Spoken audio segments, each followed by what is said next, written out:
Hello दोस्तों, नमस्कार। स्वागत है आपका एक बार फिर से आपके अपने यूट्यूब चैनल डिजिफ्लाई में। तो दोस्तों, आज की क्लास में हम बात करेंगे करंट अफेयर के वो मोस्ट इंपोर्टेंट एमसीक्यूज जो लिए हैं हमने स्पीडी प्रकाशन की बुक से, जो हर बच्चे की फेवरेट होती है, जो कॉम्पिटिटिव एग्जाम्स की तैयारी करते हैं।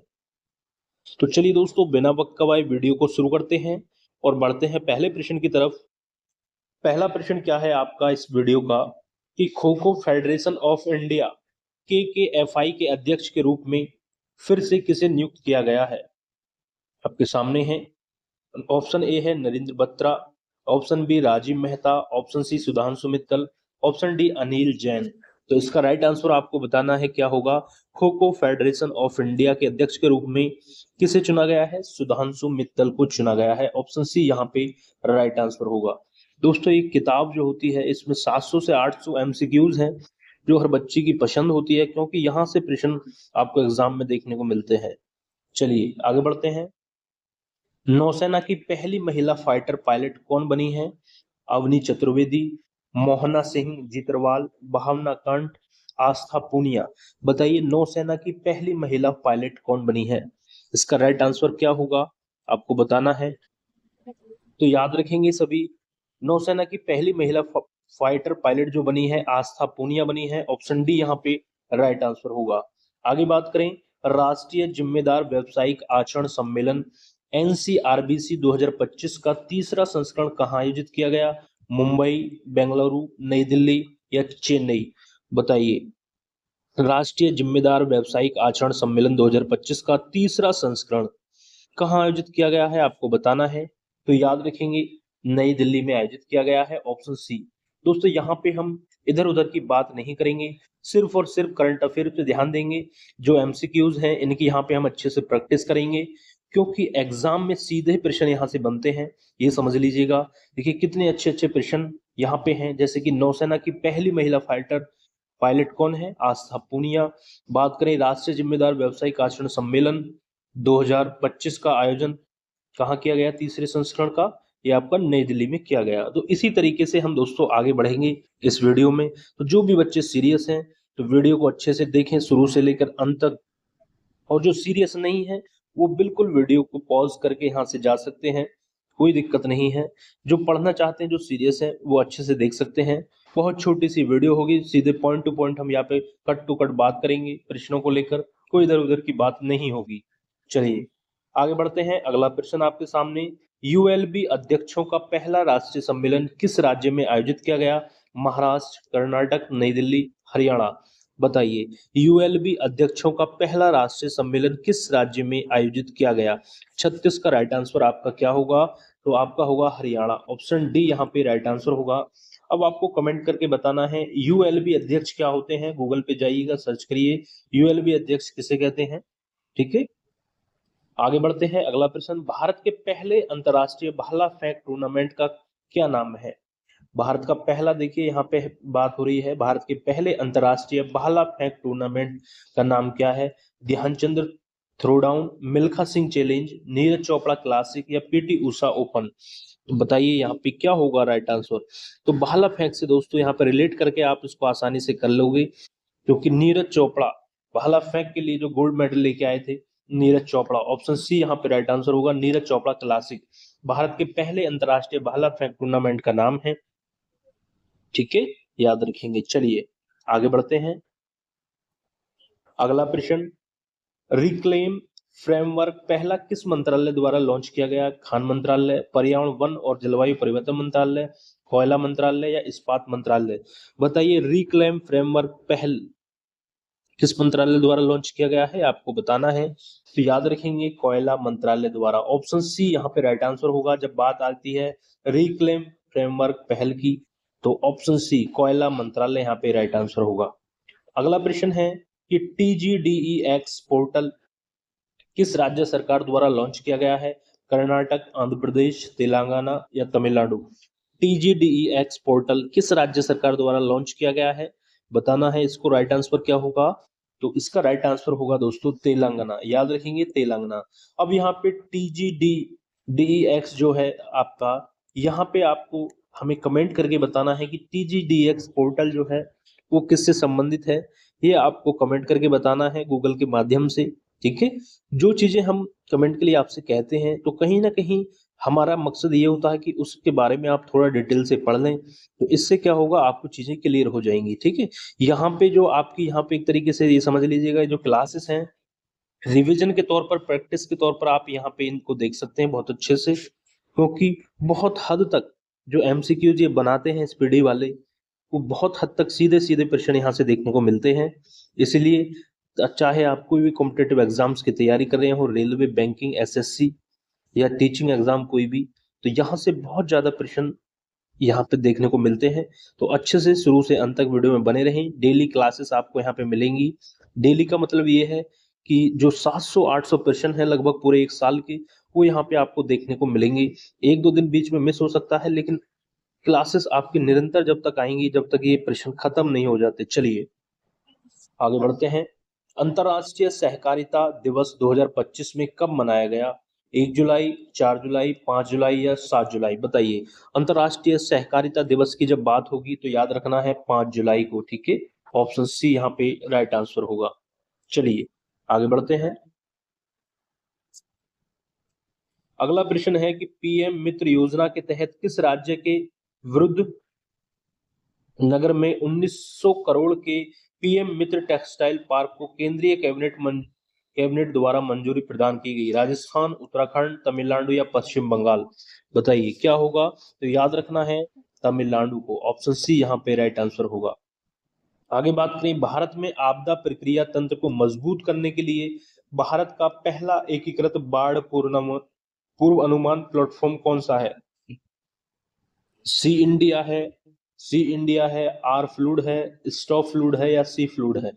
बताइए। भारत में आपदा प्रक्रिया तंत्र को मजबूत करने के लिए भारत का पहला, यहाँ पे जब पहले की बात होती है वो प्रश्न इंपोर्टेंट हो जाता है, एकीकृत बाढ़ पूर्व अनुमान प्लेटफॉर्म कौन सा है? आपको राइट आंसर बताना है। तो option C, sorry option D, C fluid. Option D right answer होगा, सी फ्लूड है, ठीक है। पहला एकीकृत बाढ़ पूर्व अनुमान प्लेटफॉर्म। अगला प्रश्न है कि अफ्रीकी देश घाना के सर्वोच्च नागरिक सम्मान officer of the order of the star of Ghana से किसे सम्मानित किया गया है? ऑप्शन ए है doctor Subrahmanyam Jaishankar, option B Draupadi Murmu, option C Narendra Modi, option D Amit Shah? बताइए क्या होगा राइट आंसर।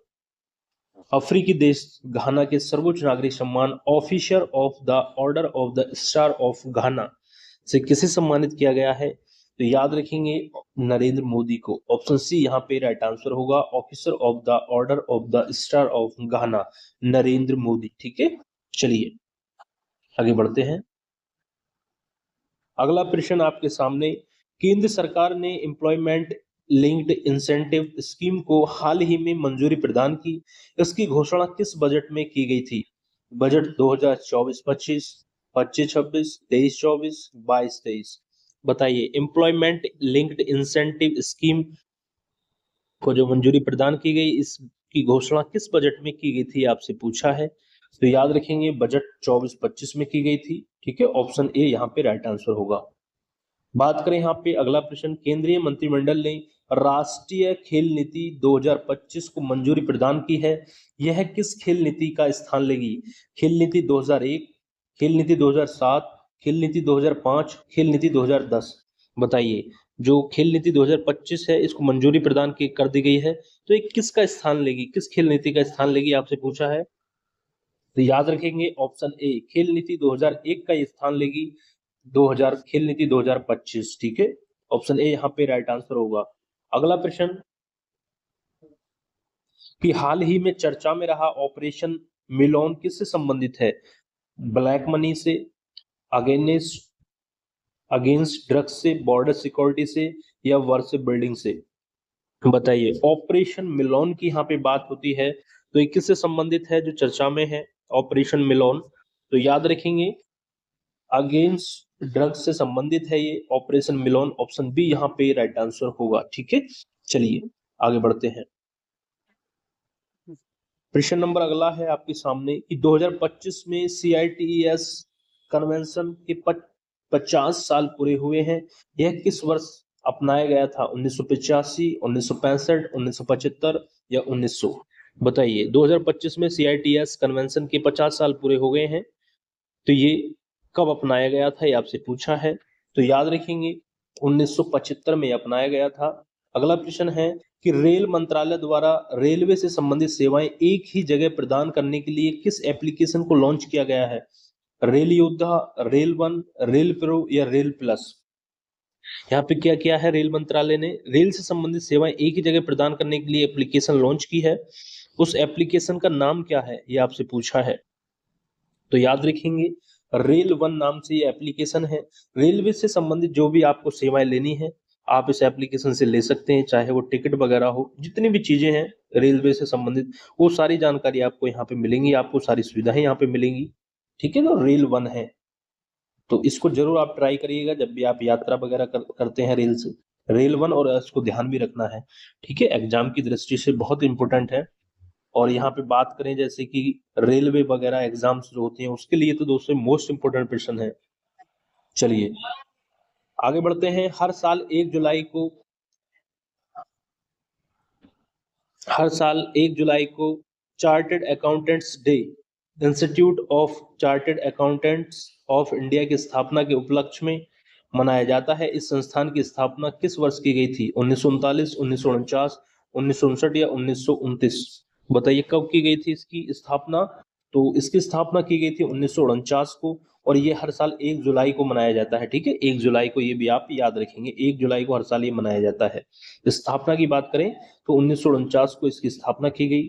अगला प्रश्न है कि क्वाड विदेश मंत्रियों की बैठक कहाँ आयोजित की गई थी? नई दिल्ली, टोक्यो, वॉशिंगटन डीसी या कैनबरा?